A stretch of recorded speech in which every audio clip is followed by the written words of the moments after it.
Muitas vezes, as pessoas estão trabalhando naquilo que elas amam. Muitas vezes, na maioria das vezes, elas só estão ocupando um cargo, um tempo no espaço. Sabe o que diferencia o trabalho da missão? A missão não tem começo, meio e fim. O trabalho tem, o dia começa, o dia termina, o trabalho acaba.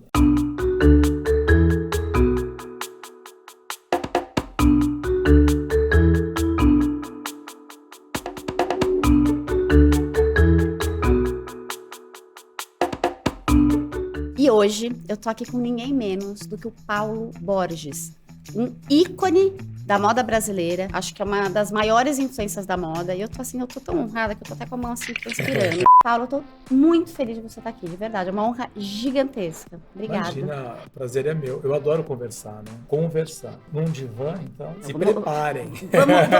Vamos ver o que o aguarda. Paulo, é o seguinte, porque a gente sempre quer saber os bastidores. Você fundou o São Paulo Fashion Week. Foi uma coisa gigantesca. Da onde que surgiu essa ideia? Assim, pá, o empreendedor, eu sempre fico curiosa nesse estalo que faz ele criar alguma coisa. Surgiu do improvável. Assim, eu trabalho com moda há 40 anos. Comecei com a Regina Guerreiro, na Vogue. Muito moleque, não tinha 20 ainda, 19 para 20 anos. E era uma outra época, né? Quando você pensa em 1982, 83, era um outro mundo. Que a ficção científica, né, o futurismo, mostrava um futuro que a gente nunca viu. E o mundo analógico, né, não tinha celular, não tinha computador, que é maravilhoso, porque eu vivi um aprendizado em todos os níveis, assim, de chão de fábrica, de processos analógicos, de construir uma revista com recorte. Era mágico. Eu não sei como é que a gente fazia hoje na velocidade das coisas. É que a gente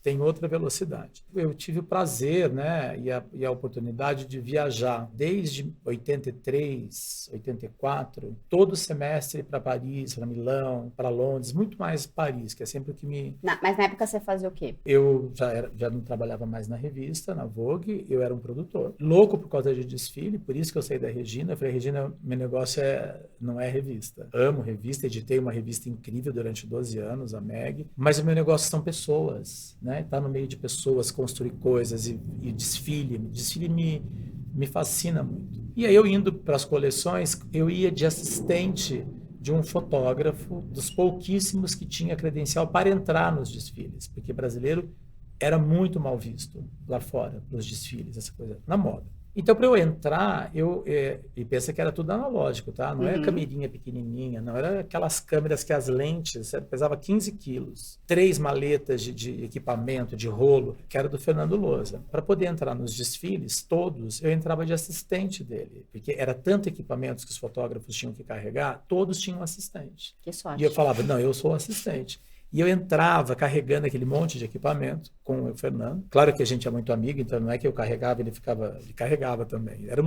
Para nós era uma diversão, mas era uma puta diversão. E aí eu entrava, tinha que entrar sempre uma hora antes, porque a guerra da imagem, né? Ainda mais na época analógica, aquela imagem ou tem ou não tem, acabou. E era uma guerra ali no pitch, com os fotógrafos do mundo inteiro, aquela loucura, era uma briga. Então você tinha que ter realmente alguém que ficasse o pé lá para guardar o teu lugar. E aí entrávamos, eu ficava lá e guardava o lugar do Fernando. E aí ele saía, ia conversar com as pessoas, não sei o quê. A hora que vai começar o desfile, eles entram. E eu saía, e eu ficava do lado do pitch, vendo tudo de camarote. Todos os desfiles dos últimos 25, 30 anos. Não, de 84, 94, quase 40 anos, né? Nos últimos 15...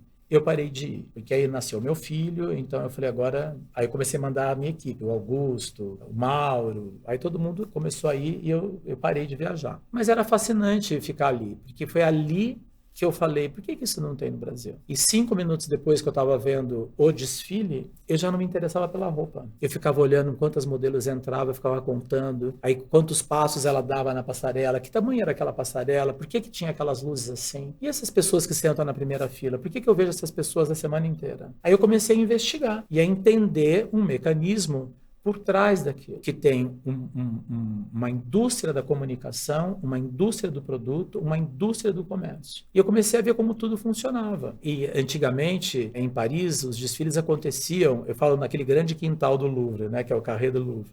E eram tendas, eram 3 tendas montadas ali, uma tenda de imprensa e uma tenda para tomar um cafezinho. E aí você via, entra numa sala, entra outra sala, aquela coisa, tinha pouquíssimos desfiles. Quem sempre fez desfile fora ali do Louvre era Mugler, Gautier menos, mas Mugler sempre fazia desfile fora. Foi o que mais fazia desfiles fora, aqueles desfiles absurdos. Todos esses desfiles eu assisti. O último desfile do Montana, quando ele ganhou a agulha de ouro, foi aplaudido de pé. É muito difícil você ver em Paris alguém ser aplaudido e de pé.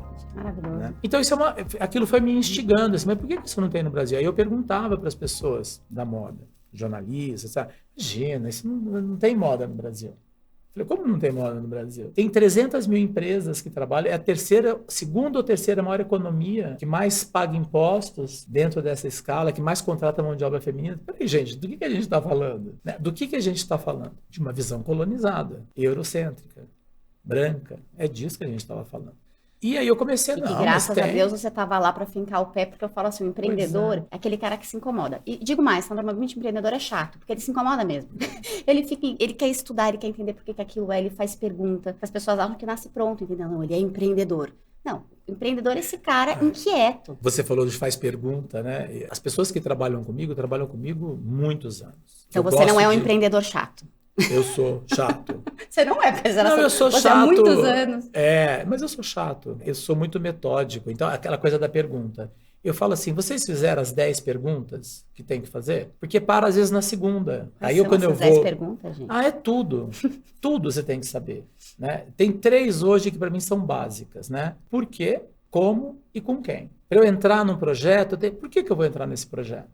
Né? Com quem eu estou entrando nesse projeto e por que eu vou entrar nesse projeto? Posso falar, isso daí é tão importante, porque é uma economia de energia absurda, né? Porque as pessoas têm muita dificuldade, eu me incluo nisso, de dizer não. Só que quando você tem claro justamente essas perguntas, você delimita quem que vai, né? Quem tem a chance de estar perto de você. Isso é uma economia absurda. O problema é que eu quase não digo não também. Ai, gente, achando ele super evoluído.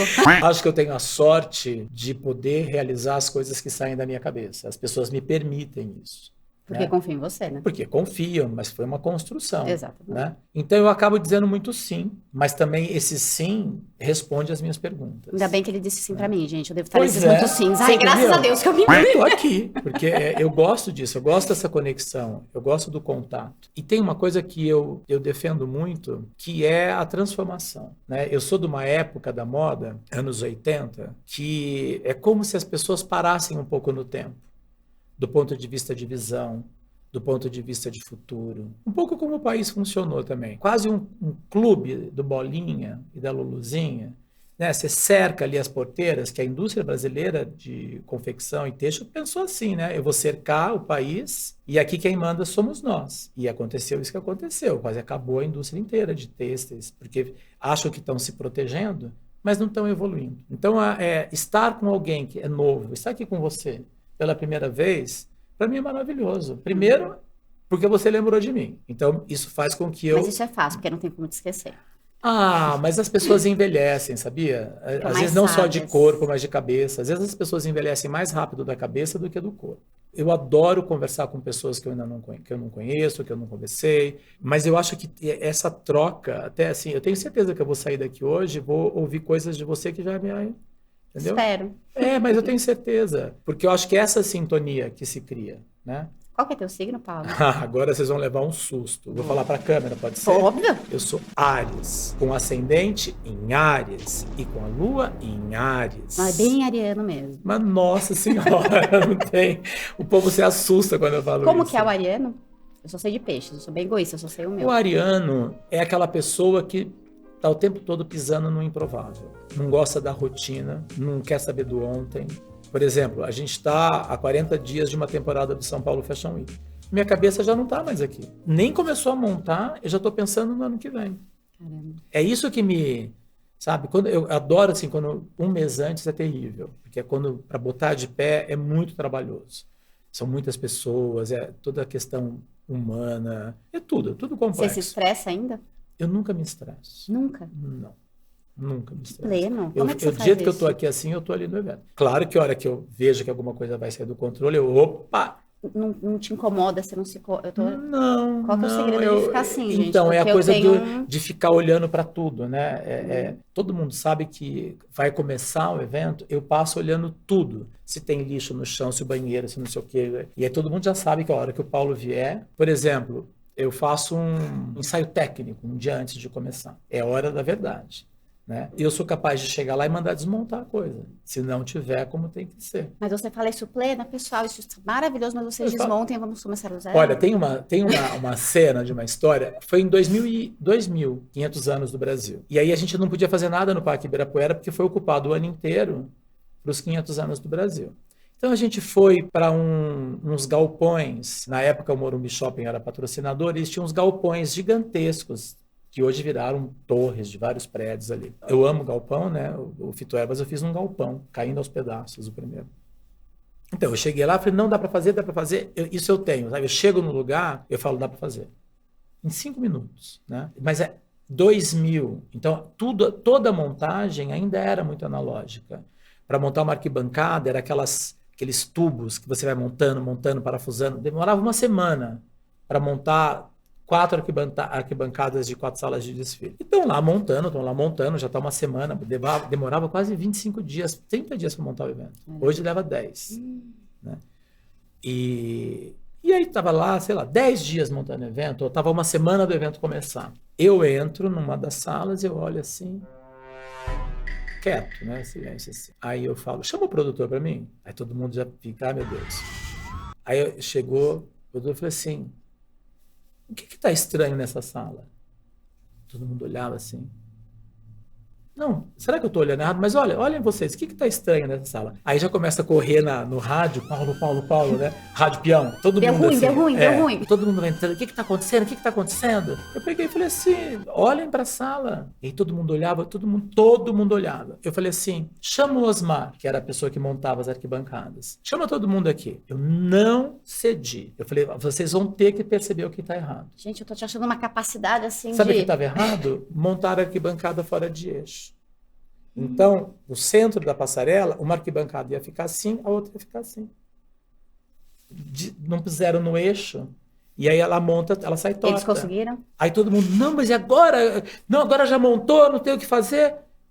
Como eu estou falando com você, eu falo assim, vocês têm 2 dias para refazer. Pode desmontar e fazer de novo. Eu tenho mais medo disso. Eu tenho medo de pessoas assim. Ah, isso eu faço. Eu tenho mais medo. Isso eu faço, mas não tenho dúvida. Que maravilhoso. Tenho dúvida, não tá bom. Mas nem por dentro você se corrói, eu tô impressionada, porque quando as coisas, não, eu sou super não, perfeccionista. É óbvio que isso dá um desgaste interno. Ufa, tava me sentindo. Mas sabe o que eu acho assim?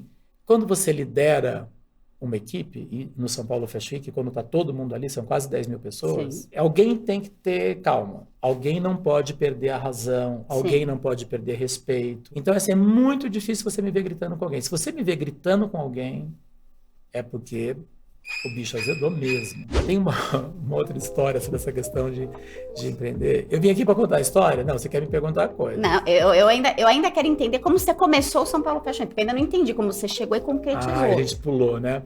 Não, porque eu comecei a perguntar para as pessoas, por que não tem moda? Ah, porque não tem moda. Ah, imagina que o Reinaldo vai desfilar do lado da Iclô. Ah, imagina que a Fórum vai desfilar com a Zump. Eu falei, gente, do que se trata? Não é nada disso. E fiquei anos, desde 87, 88, 89, estava muita crise ainda naquela época, né? Aí em 90 veio o plano Collor, que pegou dinheiro de todo mundo. Aí depois veio o 92 para 93, já estava Itamar, Fernando Henrique, Plano Real. Aí as coisas começaram a acontecer. Na época, o dono da agência Elite me chamou para fazer um desses finais de concurso de modelo na época, que era muito forte, né? E era uma final mundial do Elite Model. Aí vinha o John Casablanca, veio um monte de gente. E eu peguei e falei, eu faço. Aí, nesse momento, 92, entre 82 e 92, eu fiz muitos desfiles apoteóticos, coisas muito grandes, assim. Eu já tinha uma assinatura por dirigir desfiles. Você fazia para marcas específicas. Grandes marcas, assim. Tá. Era muito diferente, assim. Mas desfiles muito apoteóticos, assim. E aí eles me chamaram para fazer esse concurso final. Eu falei, olha, eu só faço se for do meu jeito. Eu sou Áries, com ascendente em Áries e com a lua em Áries. Me pedir para ficar botando roupa de qualquer pessoa para modelo desfilar lá, eu não vou fazer. Não, você faz o que você quiser. Então tá bom. Aí eu chamei um jovem estilista que ninguém conhecia, pedi para ele fazer uns maiôs modernos. Aí eu peguei vários estilistas que ninguém conhecia e botei roupa para elas desfilarem. Com roupa de ninguém conhecia. Ninguém sabia quem era. Não tinha... Aí eu coloquei um oiteto de violoncelos com uma soprano cantando baquianas. E aí no meio das... Olha, eu estou falando de 92, 30 anos atrás. No meio das baquianas eu botei um grupo de indígenas fazendo uma cerimônia de chuva. Dançando, cantando com baquianas, modelando. Era uma confusão. Mas amaram, ficou lindo. E aí, olha que loucura. Quem patrocinava o Elite Model Look do ano? A Cristiana Arcangeli. E era o Fitoervas Look. E aí o Romeu, que era o dono da Elite na época, não, vem aqui que a Cristiana quer te conhecer. Aí eu fui lá para a agência dele, não conhecia ela. Ai, que incrível, obrigado. Mas que roupas eram aquelas? Eu tô louca para comprar. Eu falei, não tem. Como assim não tem? Não tem onde comprar. Quer dizer, tem, você tem que ir na casa daqueles meninos. A Cristiana já deve ter passado. A cabecinha dela também começou. É, super empreendedora. E ela falou, mas onde que eu compro? Eu falei, não, tem que ir na casa deles. Na sala da casa deles vai ter essas roupas, mas não tem loja. Mas como assim? Eu falei, porque ninguém apoia. Os jovens estilistas, aí fala que não tem moda. Porque ninguém apoia. Não, se você monta um projeto, eu patrocino. Ah, é? Fitoervas Fashion.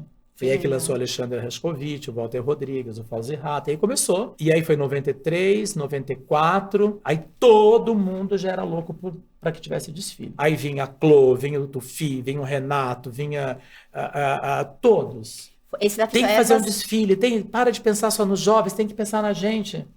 Mas esse da Fitoervas que vocês fizeram, já entraram vários estilistas juntos. Só era assim, maravilhoso o primeiro. O primeiro Fitoervas Fashion aconteceu num galpão velho na Vila Olímpia, que depois virou o Tom Brasil. Era caindo aos pedaços, eu amo. É aqui. Aí eram 3 noites, um estilista por noite. Então uma noite era o Alexandre, aí na outra noite era o Walter Rodrigues e na outra noite era a Sônia Maluli, da Companhia do Linho. Eu nem sei se existe mais. Isso foi a primeira edição. Aí, ok.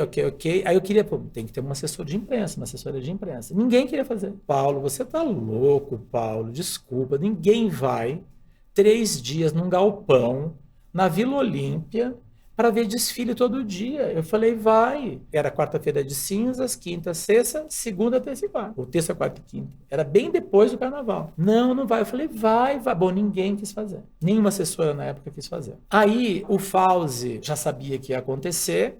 E aí eu fui conhecer o Fauzi numa loja dele aqui em Moema. E aí a assessora dele era a Gisele Najjar. Eu fui assistir o desfile na loja dele. Então o Fauzi também tem que entrar, não sei o que lá, depois tal. E aí eu falei, Gisele, como é que você trabalha? Aí eu falei, você quer fazer assessoria desse projeto? Ela falou, quero. Aí ela ficou 15 anos trabalhando comigo. Né? Ela virou assessora do Fitoervas Fashion, virou assessora do São Paulo Fashion Week. Como começou o São Paulo Fashion Week? Só uma aspas, que é lindo que você está falando, porque é uma coisa que eu sempre falo, as pessoas têm dificuldade de começar. Eu acho que a coisa mais difícil é o começar. Só que depois que você começa, se você tivesse que pensar, não, eu tinha planejado, daí eu ia conseguir uma assessora. Não, você foi indo, você foi. Ninguém, eu vou tentar, vamos lá. Deu certo, você deu mais um passinho. Pô, bacana. Parece que você vai que nem a água ocupando os espaços e abrindo o caminho. Então não tem Mas isso, aí tem uma coisa que você tocou que é importante, mas isso tem a ver com a minha personalidade, mas provavelmente fala a personalidade do Ariano. Eu aprendi uma coisa e eu falo para as pessoas, ninguém é insubstituível. Ninguém. Nem eu. Então assim, eu não vou depender de uma assessora de imprensa. Eu não vou depender de um DJ. Eu não vou depender de ninguém. Então se não tiver o DJ, eu vou soltar a música. Se não tiver assessora de imprensa, eu vou ligar para todo mundo e vou convidar. Vai acontecer. Eu sei que você acha que sou de Ariano, mas eu sou pisciana, eu sou assim também. Você falou, é muito difícil começar. E é muito difícil continuar. Começar é muito difícil, mas continuar talvez seja ainda mais difícil. Por isso que essa questão do empreendedor no Brasil, ou do empreendedorismo, ele tem aqueles picos e os desaparecimentos, né? Não, se passar dos 5 anos, que nem casamento, vai embora, porque tem essa história mesmo. Hoje em dia acho que até menos, né?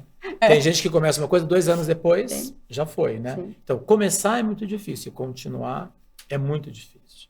E eu não quis continuar o Fitoervas Fashion. Porque, na época, a Cristiane queria fazer o que hoje seria incrível. Um espetáculo de TV. Mas eu falava, não, eu estou construindo um calendário de moda. Não pode ser assim. E aí eu falei, não vou fazer. Você se manteve fiel ao teu Não vou fazer. propósito. E a marca era dela, e eu falei, muito obrigado, chegou o nosso tempo. Isso foi julho de 95. E aí eu fui para as coleções, setembro, Nova York, outubro em Paris. Foi eu com o Duda Molinos, que já faleceu. Um grande amigo, parceiríssimo, Duda e Mauro naquela época, Mauro Freire. E aí eu em Paris, né, pensando, eu falei, gente, agora é a hora de começar um calendário de moda. Então, aí em Paris, eu com o Duda no hotel, eu escrevi o que seria um calendário de moda, 2 páginas. E cheguei no Brasil, em outubro, e falei para algumas pessoas, olha, eu vou fazer um calendário de moda. Um calendário oficial da moda brasileira. Exatamente como é Paris. O que você buscava com isso, Paulo? Eu vi a economia que existe aqui. Né? Por exemplo, quando eu comecei, em 80, eu chegava... Porque eu trabalhei em todas as áreas do mercado. Eu trabalhei com têxteis, com malharias, com chão de fábrica de sapatos, de jeans, de tudo. E com varejo. Uhum. Então, eu entendia a cadeia. Talvez ninguém tivesse ainda pensado a cadeia. Porque quem é do têxtil está olhando o têxtil. Quem é da confecção está olhando a confecção. Quem é do varejo está olhando o varejo. As pessoas eram muito fechadas em si. E tinha uma questão da concorrência. Existe a concorrência, mas existe a confluência. Uhum. Então, assim, você é minha concorrente até a página 4. Ou a partir da página 4. Na página 1, 2 e 3, a gente tem que estar junto. Sim. Junto é muito mais forte. Hoje as pessoas entendem isso, mas lá em 80... ninguém pensava assim. Eu trabalhei para a Rodia, para Dupont, para Alpargatas, para Santista, para Havaianas. Né? Chegava na Rodia e falava assim, esse tecido que a gente está lançando, vocês mostraram para alguns estilistas? Não. Vocês não imaginaram que um Walter Rodrigues pode pegar esse tecido aqui ou sugerir um tecido novo, o Alexandre? Quem é? Quem é? Eu falei, então peraí que a gente vai juntar esse elo. Em 80, meados de 80, eu fazia trabalhos na Fenite, na Fenatec. Então eu fazia um trabalho para a Rodia, que era lançar tecidos. E eu falava, não, quem vai fazer isso são os estilistas. Então eu fiz a ponte do estilista com o texto. Não existia esse elo de conversa. Eu te perguntei por que você fez isso, porque assim, a tua primeira resposta foi, não, porque é economia. Mas o teu discurso, ele traz muito mais do que economia, né? Assim, acho que tem um propósito. Eu não sei se você tinha essa dimensão na época. Um propósito, Propósito, assim, sim, dimensão não. essa história de unir, de você ter a preocupação de caramba, como é que fulano não conhece Beltrano? Porque isso é um papel muito importante, quer dizer, uma preocupação de Algo juntar esses improvável. elos, sabe? Mas era impressionante. Não é que a Rodia não conhecia. A Rodia não conhecia, a Dupont não conhecia, a Santista não conhecia. Mas quando você fazia um desfile, quem mais te dava, tipo, tesão? Você fala, puta, não era o dinheiro que você ganhava, ou era você ver as pessoas se conhecendo, ou era... Porque sempre tem uma coisa que brilha nossos olhos. Olha, eu vou falar uma coisa que é péssimo para um empreendedor. Tá bom. O dinheiro não me fascina. Isso é ótimo. Não me fascina. Eu jamais estou num trabalho por causa do dinheiro. Se eu estou naquele projeto, é porque eu estou convicto do projeto. O dinheiro é uma outra conversa. Você está convicto que aquele projeto faça o quê pelo mundo? Primeiro tem que fazer por mim, eu sou egoísta. Uhum. Né? Aquilo que eu te falei. Para quê, com que e como. Né? Se eu me satisfazer com essas respostas, eu vou. Então, eu sou egoísta. Primeiro eu estou pensando em mim. Não é egoísmo. A gente tem que primeiro é uma forma de...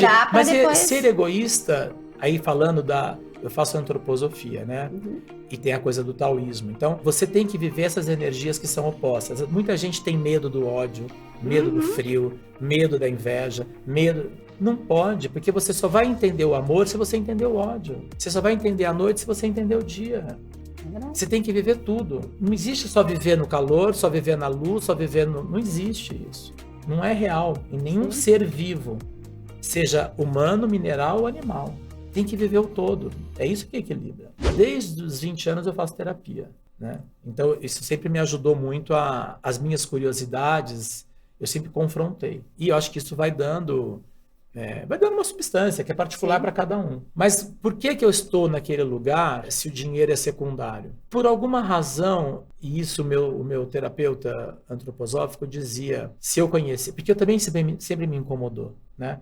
Porque, olha, eu sou do interior, eu cheguei com 18 anos na cidade grande, aos 20 anos eu estava trabalhando na Vogue, assistente da diretora de moda mais temida do país, eu fundei uma semana de moda brasileira, eu virei o epicentro da moda. Eu nunca fui rico, Eu nunca sou do mercado, meu pai não tem fábrica. Minha mãe costurava lençóis, ela era uma costureira exímia. Então eu era apaixonado pela paixão que ela tinha por moda. Eu não sou formado em nenhuma área.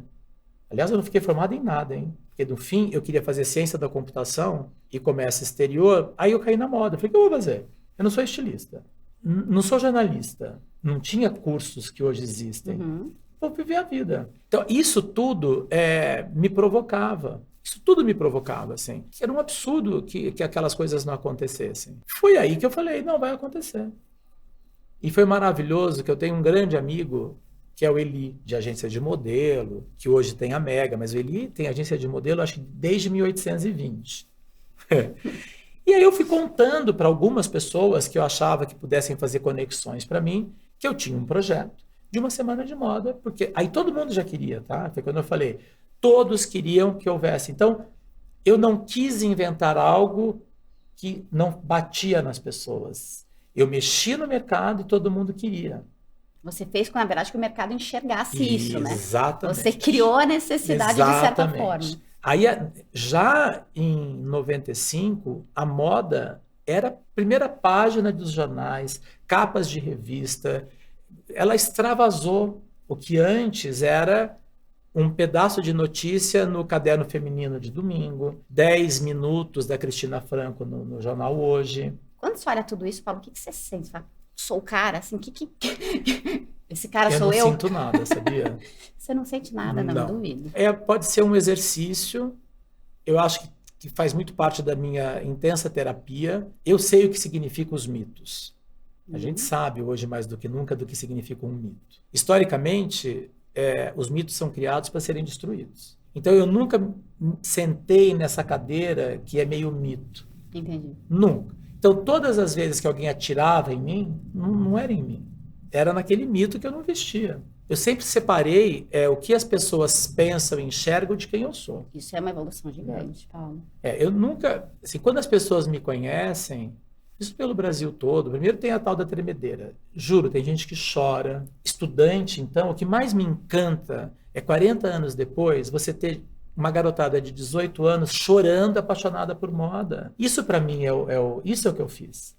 Então, Porque eu dizia isso lá atrás. As pessoas falam assim, o que é uma semana de moda? Jornalista. É isso aqui. Mas para que serve? Serve para isso aqui. Mas o que vai acontecer? Eu falava, isso aqui é para 30 anos. Isso aqui não é para agora. Então, daqui a 30 anos, nasceu uma geração dentro desse ecossistema que valoriza a criatividade, o design, o produto, a criação, o Brasil. E hoje eu viajo pelo Brasil inteiro, eu vejo essa molecada em universidades, em faculdades, elas são apaixonadas por moda. O sonho é ver o São Paulo Fashion Week. Então, para mim, tá feito. Vou te falar que, assim, acho que uma das coisas mais difíceis que você fez isso é mexer com o imaginário das pessoas. Né? Porque acho que você conseguiu tangibilizar uma dimensão que quase não é tangibilizável, sabe? Essa magia que tem em volta do desfile, esse prazer, essa coisa que quando você conta, você fala, uau! Porque dependendo de quem... Né, de quem fala sobre isso, não, foi lá para apresentar roupa, porque daí todo mundo já vê o que quer comprar. Depende de quem tá olhando. E eu acho que o teu olhar, ele tem um pouco dessa magia. Isso é muito legal. Olha, sabe quantas edições ou quantos anos tem a imprensa, que a gente quis buscar, a imprensa geral, e a imprensa de moda. A imprensa de moda olha, critica, tá olhando o produto, né? A imprensa olha a loucura. Então eu cansei de ver matérias e de jornalistas, principalmente de TV. Você está lá no desfile, eu estou vendo a jornalista no canto da sala e filmando. E aí, quando você vai ver a matéria, é assim, estamos aqui na semana de moda, mostra aquela roupa na passarela, aí corta a matéria. Tá, a mesma jornalista no viaduto do chá, com o monitor mostrando o desfile para uma pessoa. Você vestiria isso? Isso é louco. Não, isso não é louco, isso é loucura. Então, é impressionante como, assim, o desserviço que ainda era feito. Então, você tem que explicar que a passarela é uma expressão artística, como tem no teatro, como tem no livro, como tem no cinema, como tem na música. É para te encantar, é para te abrir um universo sobre possibilidades do vestir, das personalidades de cada um. Teve um momento da moda que a moda começou a ficar careta, fast fashion, né? Aí sai todo mundo correndo, tem que produzir. Quando você tem que produzir muito, muito rápido, óbvio que vai ficar tudo mais simples. que não vai ter 4 bolsos, que não vai ter 2 costuras, que não vai ter forro, porque é rápido e barato. Rápido e barato. E a moda entrou no mundo todo nesse processo. Aí nasceu o sinal Buy Now, tem que vender, tem que ser rápido, aí as redes sociais, você já é dessa época, provavelmente, assim, ai, a moda ficou chata, ai, a moda acabou, ai, a moda tá careta, ai, a moda não é mais moda. Aí pra cima de mim. Eu falo, não, eu não trabalho com estilista. O problema de encantamento é do estilista, é da marca, não é meu. Eu sou a avenida, eu sou a plataforma. Se a moda tá chata, por quê?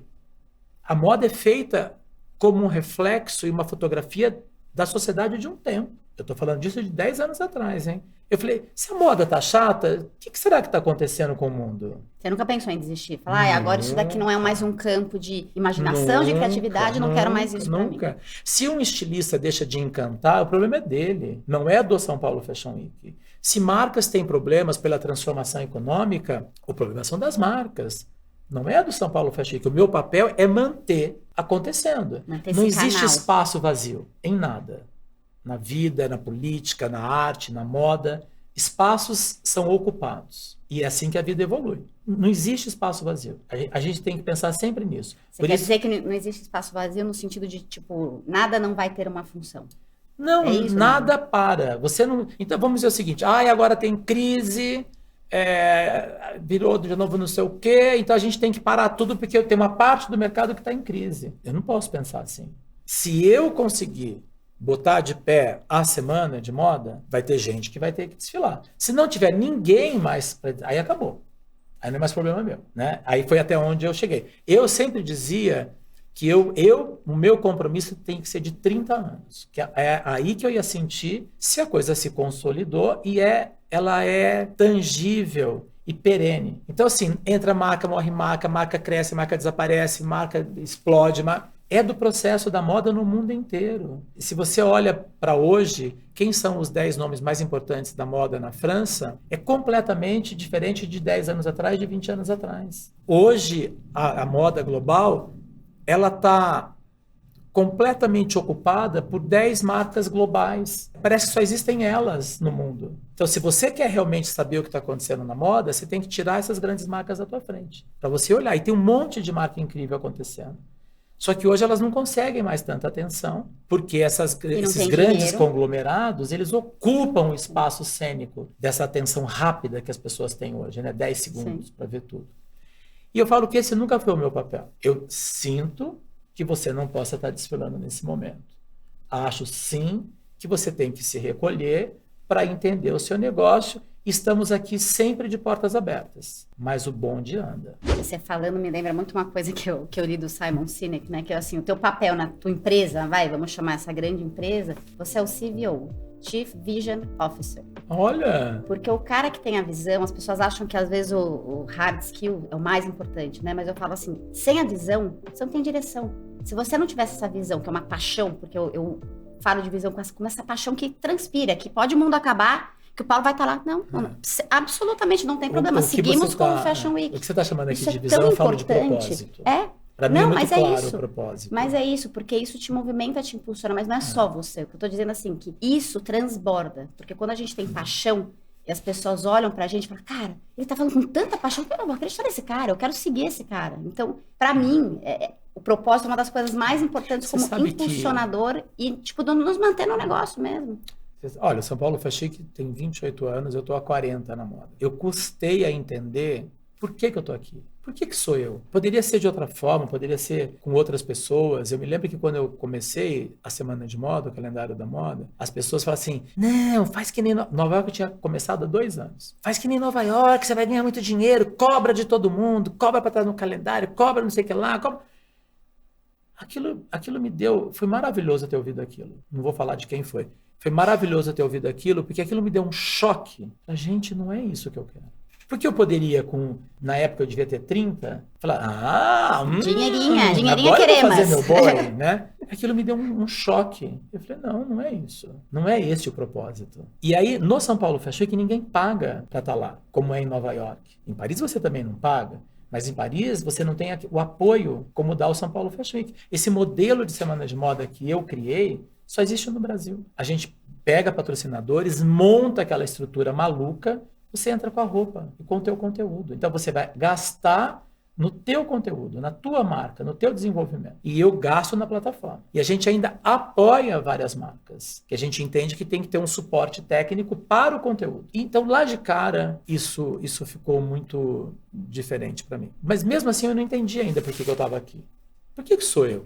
Isso eu discuti muito em análise durante muito tempo. Em 2020, deu a pandemia. Em fevereiro, meu namorado, ele morou na China. Então, quando ele viu a China se movimentar, e aqui todo mundo, gripezinha, ninguém nada. O São Paulo Fashion Week ia acontecer em abril, era fevereiro. Você tinha Lollapalooza, você tinha Bienal, um monte de eventos programados naquele primeiro semestre na cidade de São Paulo. Eu comecei a ver aquilo, eu reuni com a minha equipe, eu falei, não dá para acontecer o São Paulo Fashion Week. Impossível. A gente nunca deixou de fazer nenhuma edição por crise, por nada. Aí, em março, início de março de 2020, eu anunciei que não teria a edição do São Paulo Fashion Week, por uma questão humanitária. Aquilo foi um choque. Nenhum estilista esperava, nenhuma agência esperava, ninguém esperava. Nenhum desses grandes eventos tinha cancelado ainda. Não tinha chegado aqui, né, ainda. Sim, mas a gente cancelou. Sim, não, por isso que eu tô falando. Aí todo mundo começou. Isso caiu na imprensa, aí o mercado começou a cancelar. Aí houve aquele cancelamento todo. Aí houve aquele acidente recorrente, racista, nojento do George Floyd, que ele foi morto ao vivo, asfixiado. Qual era a questão da Covid? Por que as pessoas estavam morrendo? Por asfixia. E aí aquela cena produzida horrorosa traz a morte que estava todo mundo com medo de viver, da asfixia, da falta de ar. Sim. E de novo de um preto. E aí os movimentos começaram a explodir, com toda razão. Eu estava numa live com uma pessoa de mercado, que todo mundo, né? A gente estava dentro de casa, então vamos conversar, vamos fazer as lives e tal. Sim. Aí começa a entrar um monte de meninas e meninos negros na minha live, fazendo perguntas, falando, olha o que está acontecendo, olha o racismo da moda, a moda é racista. Eu falei, gente, ao vivo, só um minutinho, deixa eu terminar essa live, eu abro uma e a gente conversa. Terminou essa live, eu abri uma live, inicialmente com a Natasha, demorou 4 horas. Foi um bombardeio de dor, de sofrimento. E meu filho é preto. Eu sou completamente antirracista, né? A gente já há muitos anos vinha falando oficialmente, para as pessoas, a gente já tinha não era uma regra, mas era uma recomendação que a gente ficava muito em cima de ter pelo menos 15% de corpos afrodescendentes e de povos originários nos desfiles. E a gente ficava ali, no pé. Quando eu estava ouvindo aquilo, eu falei, chega, acabou. Não existe hipótese da gente não fazer mudanças aqui. E ali ao vivo eu falei, vai mudar. A partir de agora será diferente. E imediatamente eu instituí uma regra no São Paulo Fashion Week, ainda em 2020, de equidade racial. Você não é obrigado a desfilar se você faz moda. Você não precisa fazer desfile se você está na moda. Você não é obrigado a estar no São Paulo Fashion Week. Você pode fazer o seu desfile como você quiser. Porém, você quer desfilar no São Paulo Fashion Week, o seu cast terá que ter equidade racial. Ou seja, 50% de todo mundo que entrar na passarela tem que ser preto ou tem que ser indígena. Senão não desfila. Isso provocou uma revolução em 2020 no mercado. Porque uma coisa é você falar assim, não, eu não sou racista. Imagina, uma coisa é você fazer coisas antirracistas, que são um movimento proativo, que promovem transformações. Sim. A Nina teve sentada aí, a Nina Silva, que você deve conhecer. Sim. Tava assim, sentou nesse divã, e ela me contando sobre o racismo, eu falei, nossa, eu não fazia ideia. É uma loucura. Eu acho que eu sou uma pessoa estudada, eu falei, Nina, desculpa, eu não sabia dessas coisas. É uma loucura. Aí ela falou, Tati, se você não sabia, imagina quem mora na periferia. O que é nosso não é representado de maneira positiva. A minha cor, os meus iguais, e aí não é só propaganda, na publicidade, na propaganda do batom, da base para pele negra, não é só sobre isso, de aceitação do meu cabelo crespo. É o entendimento que eu tenho mulheres pretas na NASA hoje, como eu tinha mulheres pretas na NASA na década de 60, quando o homem foi à Lua. E foram essas mulheres negras que levaram o homem à Lua. Eu não sabia. Você não sabia? Imagine a minha prima, manicure, que tem até a 4ª série do ensino fundamental. Ela é obrigada a saber disso? Os próprios negros, eles não sabem as histórias. Eles sabem quando eles são descendentes de um alemão, ele vai saber. Agora, quando é do Brasil, eles não sabem. Então, assim, como é importante ela chamou de letramento, né? Letramento. Tipo, um letramento cultural mesmo, de um resgate disso. O letramento provoca a visibilidade. Porque toda essa questão racial, tanto dos pretos como dos povos originários, a nossa sociedade, aí a gente está falando de 500 anos, a gente apagou a história dos negros e a história dos povos originários. Tudo que a gente aprendeu na escola é uma mentira. Mentira, tudo mentira. O Borba Gato não é um cara incrível, ele era um bandido, assassino, sanguinário. E se a gente não recuperar essa história, o Brasil vai viver nessa lama. Olha o que a gente está vivendo hoje. Não só o Brasil, eu acho que o ser humano, porque isso é quase que uma coisa... Mas é que o Brasil, por exemplo, a Alemanha fez um trabalho de reparação. O que eles fizeram? Na Alemanha, com a questão do nazismo, a lei é rígida. Você tem lá os museus que mostram a atrocidade que os alemães fizeram com os povos judeus. Não tem nome de rua de nazista. Não tem monumento a nazista. Sim. Aquele barco de empurra-empurra no auditório, no Parque Ibirapuera, aquilo é uma ode à escravidão e à matança indígena. E a gente faz um monumento. O Borba Gato era um sanguinário, escravocrata. A gente faz um monumento. Olha os nomes das ruas. Marechal, General, Coronel, Bandeirante, não sei o quê. E como se essa fosse a história e essa fosse uma história linda para contar. A gente apagou a história brasileira. A gente apagou os povos originários. Os povos originários são os donos do país. Eles estavam aqui há 2000 anos. Ou seja, você está usando a tua potência, que é a moda, que é criar esse ambiente mágico, quase como um ato político. Um ato político. É um ato político. É um ato político. E aí, em 2020, a minha pergunta de 20 e tantos anos veio a resposta. O que eu estou fazendo aqui? Uma coisa eu tenho certeza, que se não fosse eu, a moda não estaria desse jeito. Não estaria. É verdade. Não estaria. Você não teria criativos pretos importantes, você não teria modelos pretas. A primeira modelo preta numa capa de revista foi a Manuela de Paula na Meg, no primeiro número de uma revista que eu fiz, editei durante 12 anos para falar, é só coisa brasileira, era moda brasileira, fotógrafo brasileiro, modelo brasileiro. Era para provocar o mercado, era para provocar o mercado, as outras revistas. Então eu vim para provocar, eu vim para desestabilizar. E para criar esses ambientes que podem ser preenchidos com tudo isso que você está fazendo, que é uma ressignificação, né? Imagina, hoje todo mundo fala, ai que bacana ir na favela. Ai, favela. Eu fui na favela em 88. Eu lancei a Copa Rock em 93, no Fito Ervas Fashion. Eu já subo favela tem 40 anos. Sim. Eu falo, mesmo que hoje esteja na moda, né? Porque hoje o SD tá na moda. Mas, tá na moda, mas vamos combinar que favela assim, tá na moda, preto tá na moda, gordo tá na moda, mas que bom, trans tá na moda. Por um lado, que bom. Que bom, sim, porque eu acho que é uma entrada. Sim. A pessoa pode até começar por conta do ESG, mas eu acho que tem um fator humano que se ela se aprofunda um pouquinho mais, eu acho que não tem como você não se apaixonar, sabe? Não tem como você, tipo, não encher o olho quando você vê um negócio, sabe? Eu, já fico assim, só de lembrar. Porque eu acho que é isso, a gente... É sobre criar esses espaços para se emocionar, entendeu? Eu acho que o ser humano, ele tem essa capacidade de... Você sabe que eu acho que... Se emocionar, de... Teve o primeiro debate à presidência, né? Eu assisti e fiquei enojado, assim. Aí eu fiz um vídeo dizendo que ainda hoje, em 2022, o nosso sistema de poder e político olha para 46% da população, que somos nós brancos. Nós, brancos, privilegiados, somos 45%, 46% da população. A maioria da população do país é feita por negros e por povos originários. E nenhum político, nenhum jornalista tocou nas pautas que para mim são as mais importantes, que é a desigualdade econômica, a exclusão, o racismo e a xenofobia. Então, se não tocar nesse assunto, não adianta falar de economia, porque a pirâmide tem que ser invertida.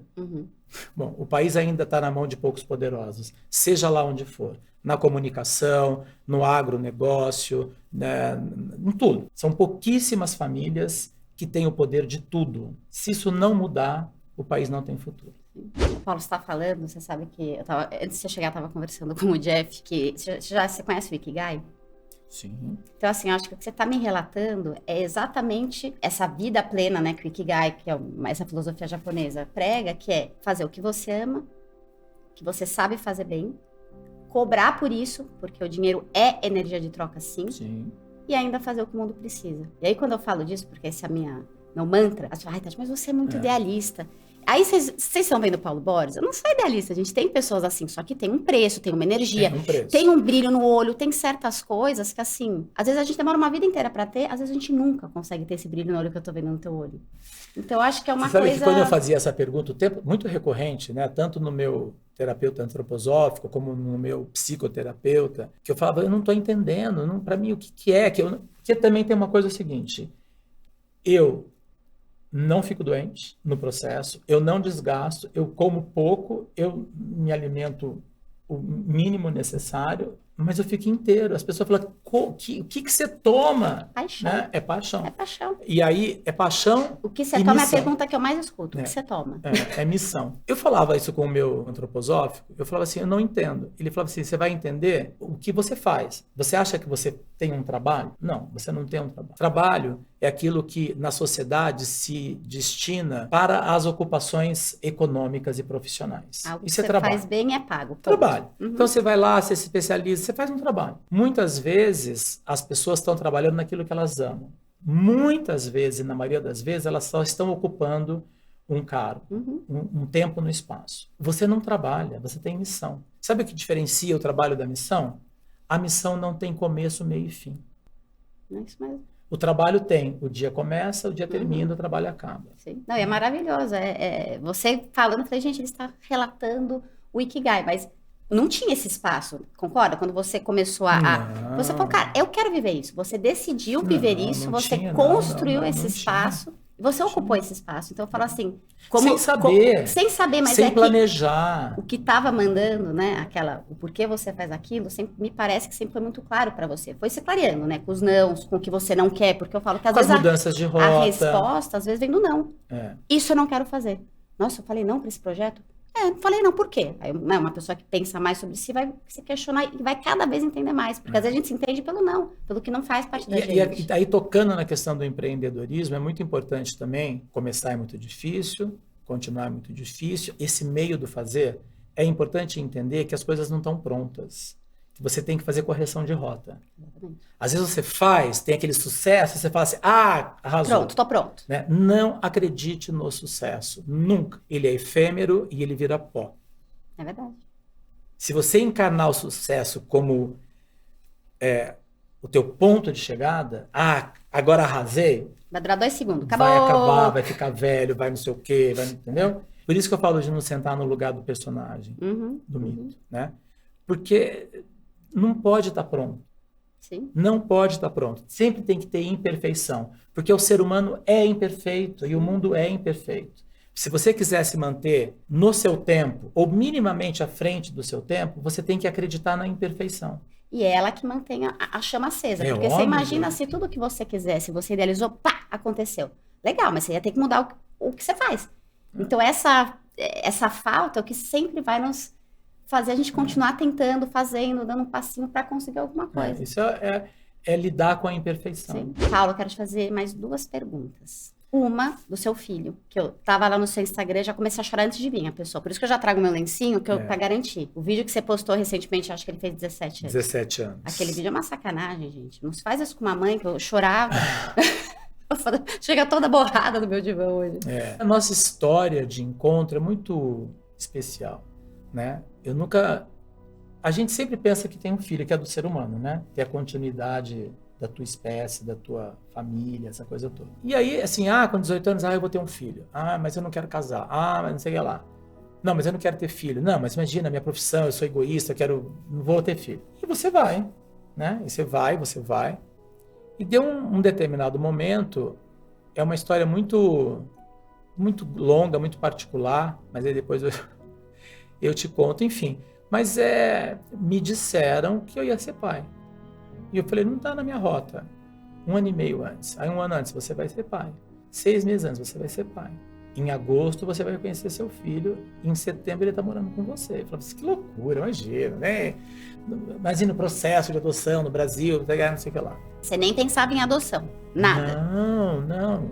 Já pensava em ter filho, não, mas se eu tiver Sim, filho, então eu mas vou não adotar. como. Mas não tinha, não estava no planejamento de data. Ali não tem planejamento.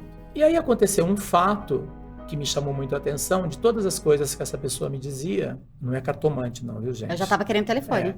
Não, ela já faleceu, infelizmente. Eu já sei de quem você tá Ela falando, dizia para eu mudar a data do São Paulo Fashion Week, naquele momento. Eu estou falando de 2007. Eu falei, imagina mudar a data, tá louco? Não vou mudar a data de nada, tá todo mundo organizado. Não, mas é para você, é para te preservar. Eu falei, absolutamente, eu não estou aqui para ser preservado. E toquei a vida. No meio disso tudo, ela falava a história do meu filho. E aí, no dia do São Paulo Fashion Week, minha mãe morreu. Caramba. Exatamente no primeiro dia. E ela dizia, muda essa data. Dia 18 não é bom. E eu nunca, essa coisa de cartomante, gente, para mim, a ciência, a matemática, a astrologia, ela tem sentido, né? Mas não é o sentido do futurismo. É um sentido orgânico, é um sentido de energia. E aquilo me afetou, depois eu fui pensar no que ela disse, e aí eu voltei nela para gente, vamos olhar tudo de novo, né? Vamos ver essas coisas todas. E ela afirmava, a gente estava em junho, já final de junho. Ela dizia, em agosto você vai conhecer teu filho. Eu falei, você tá louca? Eu tô indo para a China, minha mãe morreu, né? Preciso tirar férias. Aí eu não vou mais para a China. E aí, há anos eu tenho um cliente que eu amo na Bahia, que é um grupo de shoppings, eu fazia um trabalho para eles maravilhoso, assim. É desfile de shopping? Não, mas é do jeito que eu faço. Do jeito que você quer. E eram coisas maravilhosas. E foi onde eu me aprofundei muito na Bahia. Eu estava vendo uma locação em julho, já meados de julho, e ela falou, liga para o Roto. O Roto, na época, ele era um promotor da área da infância. E eu perguntei, como é que é para adotar? Ele falou, como assim? Não é muito difícil? Ele falou, não, absolutamente. As pessoas é que dificultam. 95% das pessoas que querem adotar, elas querem uma menina branca recém-nascida. Por isso que tem fila. Sim. Eu falei, não, Roto, não, nunca pensei nisso. Mas o que você quer? Eu falei, como assim que você quer? Você quer adotar? O que você quer? Eu quero um menino preto e não quero recém-nascido, quero que seja afro-baiano. Sim, pum, saiu. Aí ele deu risada. Eu falei, por que você está rindo? Ele falou, Paulo, o que você quer, ninguém quer. Ninguém quer adotar menino, ninguém quer adotar menino preto, e muito menos já crescido. Ele falou, então tá, vou falar aqui, vou falar aqui com o processo jurídico. Aí passa um tempo, ele me liga, fala, anota um telefone, era da secretária do juiz, da área da infância de Salvador. Eu ligo, ela já quer marcar um horário. Eu estava no aeroporto, em Confins, saindo de uma reunião de Fiat, indo para São Paulo. E ela falou, olha, você pode vir aqui semana que vem? Eu falei, posso. Por quê? Como por quê? Você não vai adotar uma criança? Sim, já tem uma criança? Já tem, mas você precisa vir aqui, você precisa fazer... Aquilo me deu a sensação de gravidez ali. Falei, puta, é agora, né? Então, tá bom, vou. E aí, você pode ficar aqui um tempo? Eu falei, que tempo? Uns 15 dias. Eu falei, posso. Eram minhas férias, julho. E eu fui para lá. Aí, fui para o juiz, fui para assistente social, fui para psicóloga, vai para não sei aonde, vai psicóloga, vai não sei o que, vai assistente social. E aí, eu já tinha passado 15 dias. E aí eu liguei para a secretária dele e falei, pelo amor de Deus, eu já estou aqui tem 15 dias. Você falou que era 15 dias para fazer. Eu vou embora, fico aqui, o que vai acontecer? Ela falou, não, pera aí que eu vou falar com o juiz. Aí ela me liga na sexta-feira e fala, você vem aqui na segunda-feira que o juiz vai homologar, né? Vai te dar a habilitação. Que aí você pode, durante 2 anos, com aquela habilitação, você pode adotar uma adoção de 1, 2, 3 filhos, né? Irmãos, porque tem que ser irmãos, para uma adoção. E aí você vai poder, você vem aqui que ele vai conversar. Tá? Falei, ufa, né? Aí na segunda-feira eu tô saindo de casa, indo para encontrar o juiz. Eu falei, nossa, eu preciso contar para fulana. Aí eu aperto o telefone, o que aparece? A data. Era 3 de agosto.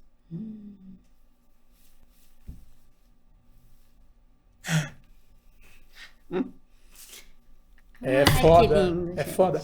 Aí eu cheguei lá no 3 de agosto, fiz a entrevista com ele, ele falou, eu falei, agora eu posso conhecer a criança? Ele falou, pode. Me pegou pelo braço e falou, olha, é muito incomum isso, assim tão rápido. Então, você não tem que adotar essa criança. Você pode levar 2 anos para fazer isso. Vai escolher. Deixa teu coração falar, deixa a criança falar, vocês vão saber se é ou não. Eu falei, tá bom. Eu nunca vi a cara dele. Aí eu cheguei no abrigo, a freira, né, uma mulher maravilhosa, assim, chama Mãe Joanete. Todas as crianças chamavam ela de mãe. E aí pula criança, a Gil foi comigo, pula criança, sobe criança, um monte de criança. Criança de 3, criança de 8, criança de 12. E ali eu comecei a entender o que é isso. O que é a situação de uma pessoa abandonada num abrigo. Eu trabalhei em abrigo, por isso que eu tô assim, A é minha partir dos causa. 3 anos, todos sabem que estão lá porque foram abandonados. Todos sabem que estão lá, que quando chega um casal é para ser adotado. Então eles ficam, sabe, Play Center, Disneyland, eles ficam se apresentando para você. Aquilo foi a coisa mais chocante da minha vida. Eles ficam se vendendo para você, né? E aí pula a criança em mim, eu pego a criança no colo, e a freira conversando, aquele monte de criança. E assim, a uma distância de uns 7 metros de mim, um pitoquinho sério, com a mão no bolso, na bermuda, olhando assim para mim. Imóvel. Aquele olhar me pegou assim, eu virei para a freira e falei assim, é ele que está ali, né? Ela falou, é. Eu falei, é meu filho. Ufa! Isso não se faz comigo, gente. O que é isso? Vocês veem, né, gente? Eu nunca tinha Olha, visto ele. Eu acredito. Eu falei, é meu filho. 5 Não, dias nessa depois, ele me chamava de papai. Aí o juiz não acreditava. Eu falei, é coisa da freira. Ela sabe Que lindo. fazer essa transição. Aí ele foi ficar comigo em casa depois de um tempo. E eu lá direto, eu não tinha mais voltado. E foi a coisa mais orgânica. Sabe? Natural. Natural. Como um assim. parto, natural. Um parto. O único momento que ele chorou foi o primeiro banho. Porque eu abri o chuveiro morno e ele não sabia o que era água morna. Ele se assustou, começou a chorar. Porque só tinha água fria na Bahia. Sim. A primeira vez, a minha casa é na praia, a primeira vez que ele botou o pé na areia, ele nunca tinha botado o pé na areia. Como ele chama? Henrique. Isso... Bom, aí eu falei assim, eu preciso ir embora, meu filho já é meu filho, eu preciso trabalhar, eu preciso ir embora para São Paulo. Quanto tempo eu vou ficar aqui? Aí ela falou, vou falar com o juiz, aí ela me liga, uma sexta-feira. Vem aqui na segunda, traga o menino, ela ainda não falou, traga o seu filho, vai ser feita, tem uma audiência, né, que é o promotor, o juiz, enfim, não sei o quê, para fechar, né, a adoção. Uma coisa que esse meu amigo disse, ele, olha, eu vou te ajudar, mas com uma condição, você não mora aqui, você quer adotar um menino preto afro-baiano, então eu vou ver crianças que são desimpedidas. Eu falei, o que é uma criança desimpedida? É uma criança que não pertence mais à família. A família perdeu a guarda definitiva, né? Que era o caso do Henrique. Então, ele não tinha que passar por um processo de família, de não sei o quê, que isso também demora.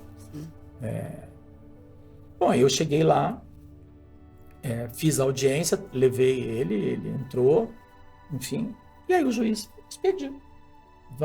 É lindo, eu ordeno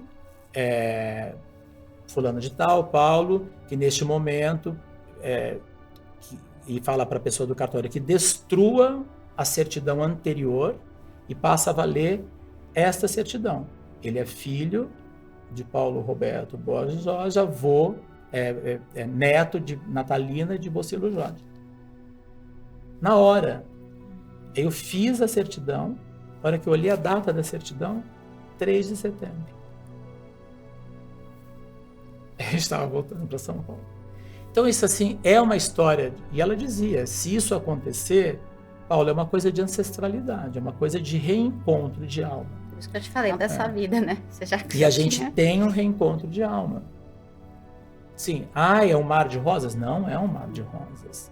Mas a gente se fala pelo olhar. Amor é isso, né? Amor é a gente... E tem uma coisa com a gente que é muito incomum. Como todo pai e mãe ama filho, nada disso é diferente, né? Mas eu pari, eu reencontrei alguém que tem muito sentido na minha vida, nas minhas vidas passadas, e para ele também. A gente ainda vai descobrir o que é isso. Sim. Mas que tá ali, tá ali. Que história maravilhosa. Nossa, Paula, assim, eu fiquei assim, porque... Não é difícil no sentido... eu sempre acabo me emocionando, porque é muito forte. Sim. Não, é verdadeiro, né? Acho que toda a história também, né? Acho que todo pai e mãe que adota uma criança... A adoção não é um ato de escolha, é um ato de amor. E quando isso se dá... Tem muitas adoções desastrosas, né? Provavelmente elas partiram por escolhas, né? A adoção que parte do ato do amor, que você não controla... E o amor perdoa, né? Porque eu falei porque eu trabalhei em abrigo. Sempre. E eu tive uma ONG durante 5 anos que era para jovens de abrigo. Então, abrigo foi muito minha causa. E, enfim, acho maravilhoso, porque essa história é incrível, a gente tem muito o que dizer. E aí, eu, não solteiro, gay, adoto um menino preto, que não era bebê. Isso virou matéria em todos os jornais, né? Eu até permiti... por causa do posicionamento, né? Eu não expus o meu filho, mas eu expus a história. É porque também isso incentiva outras pessoas, né, Paulo? Eu acho que assim, isso mudou muito. Então... A quantidade de pessoas que passaram a adotar crianças pretas e não recém-nascidas, mas assim, tem 10, 20... Eu acredito, entendeu? É maravilhoso. Até hoje as pessoas ou mandam uma mensagem na rede, ou me cruzam e falam assim, você foi a minha inspiração. Eu adotei ouvindo a tua história. É verdade. Entendeu? Quando você fala de amor, né? Quando eu trabalhava em abrigo, a gente escuta as histórias, né? E daí é isso, porque às vezes você pega uma criança mais velha, ela tem uma história. Ela não é uma página em branco. Ela tem uma história. Marcada. Exatamente. De então, assim, sofrimento. mas é porque não era bonzinho. Eu falei, sim, mas quando a gente ama, é nesse caos que a gente constrói. Porque a gente gostava só de quem é legal, de quem não tem nada. Uma página em branco, isso é fácil, nem é amor, é conveniência. Você sabe uma das coisas mais horrorosas nesse processo de adoção, que eu tive que conviver ali no abrigo, as histórias de adultos, famílias que adotam e devolvem meses depois. Isso é um pouco comum. Devolvem, como se fosse um pacote de supermercado. Sim. A comida está vencida. Não deu certo. A roupa não me serviu. Mas, gente, eu jamais imaginei que isso pudesse ser como lei e que isso pudesse existir na cabeça de um ser humano. É a coisa mais absurda que eu já ouvi. Como assim?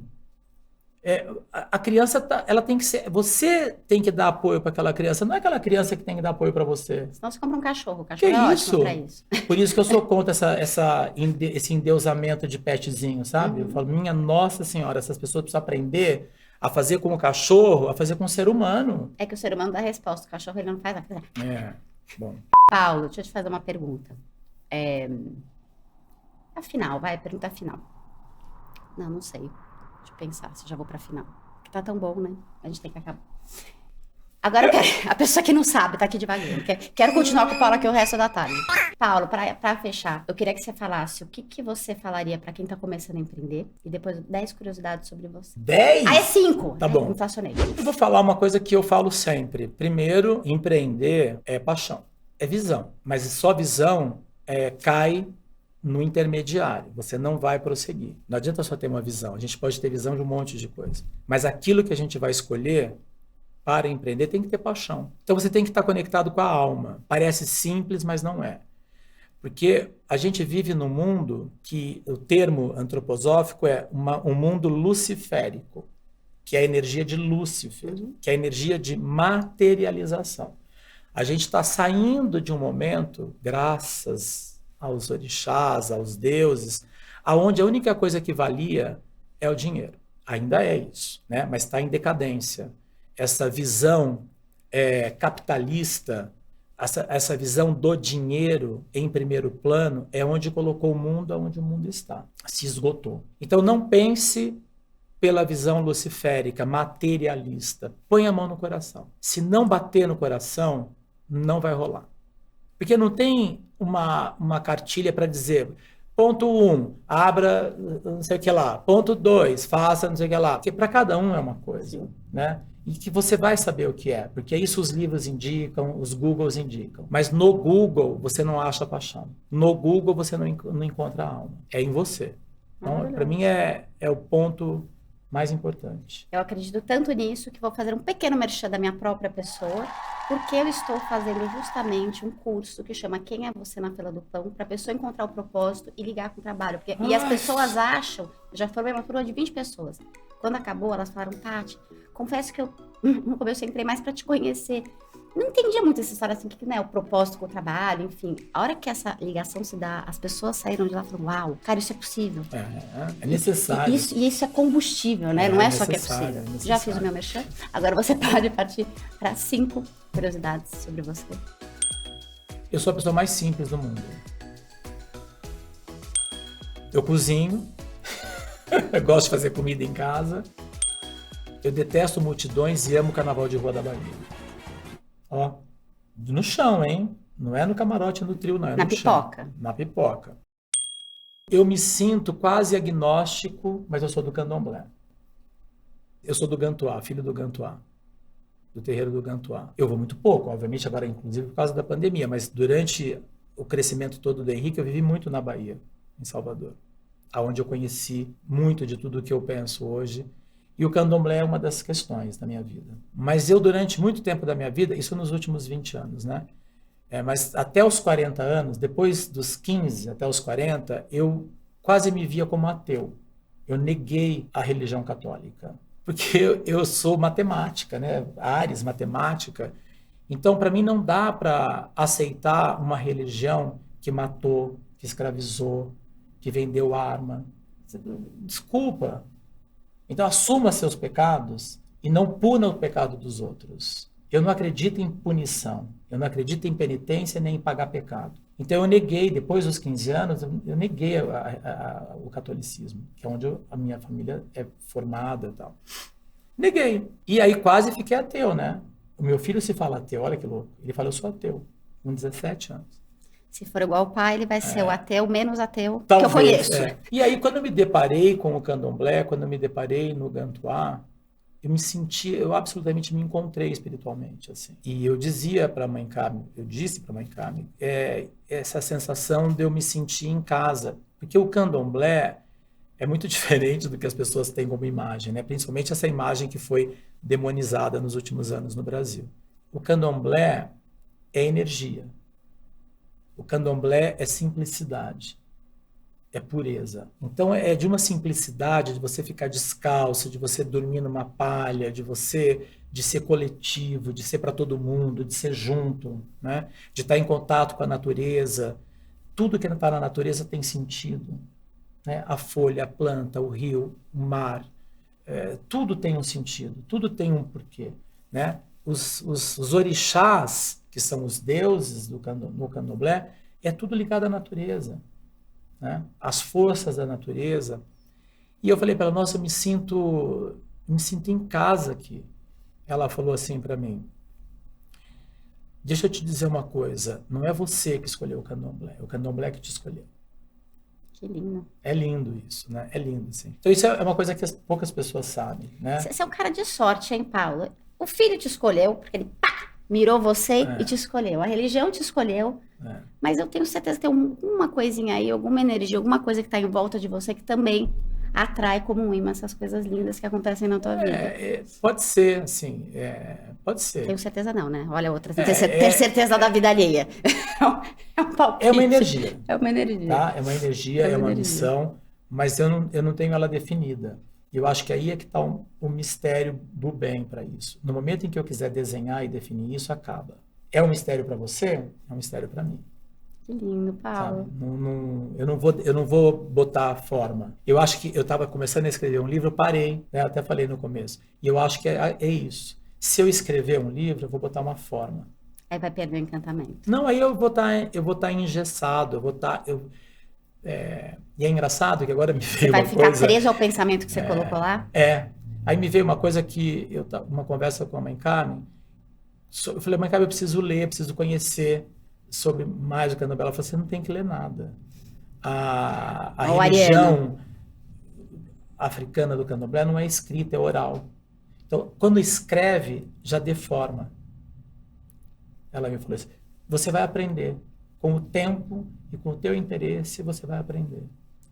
Olha que maluco, né? Gente, maravilhoso. Paulo, eu ficaria aqui a tarde inteira. Se não fosse... Pensa esse celular aqui, todo mundo atrás de mim. Não, nem agora dá um tempo pro Paulo, entendeu? Mas queria te agradecer muito. Eu Foi que agradeço, adorei. É com muita tristeza que anunciamos que a quinta curiosidade se perdeu no caminho. Mágico. Isso aqui pra mim é uma coisa muito real. Eu realmente me emociono. E assim, que inspiração. E que bom que mais pessoas vão poder te escutar, te ouvir. Obrigado. Porque o que arrasta mesmo, eu sempre falo que é o exemplo. Então, Axé. obrigada. Acredite no seu axé. Eu acredito. Acredito em tudo. Já falei pro Isaac Silva aqui. Deixa eu dar um obrigado. beijo. Oi. Que lindo. Adorei. Um prazer. A gente pode se conhecer, tá, gente? É, verdade. A gente já tá íntimo. Gente, esse celular tá uma loucura. Paulo, que delícia, obrigado. A segunda razão de eu encerrar é que eu tô morrendo de vontade de fazer xixi. Essa é a primeira. Fazer xixi no divã. Eu vou e já vou. Fazer xixi no divã.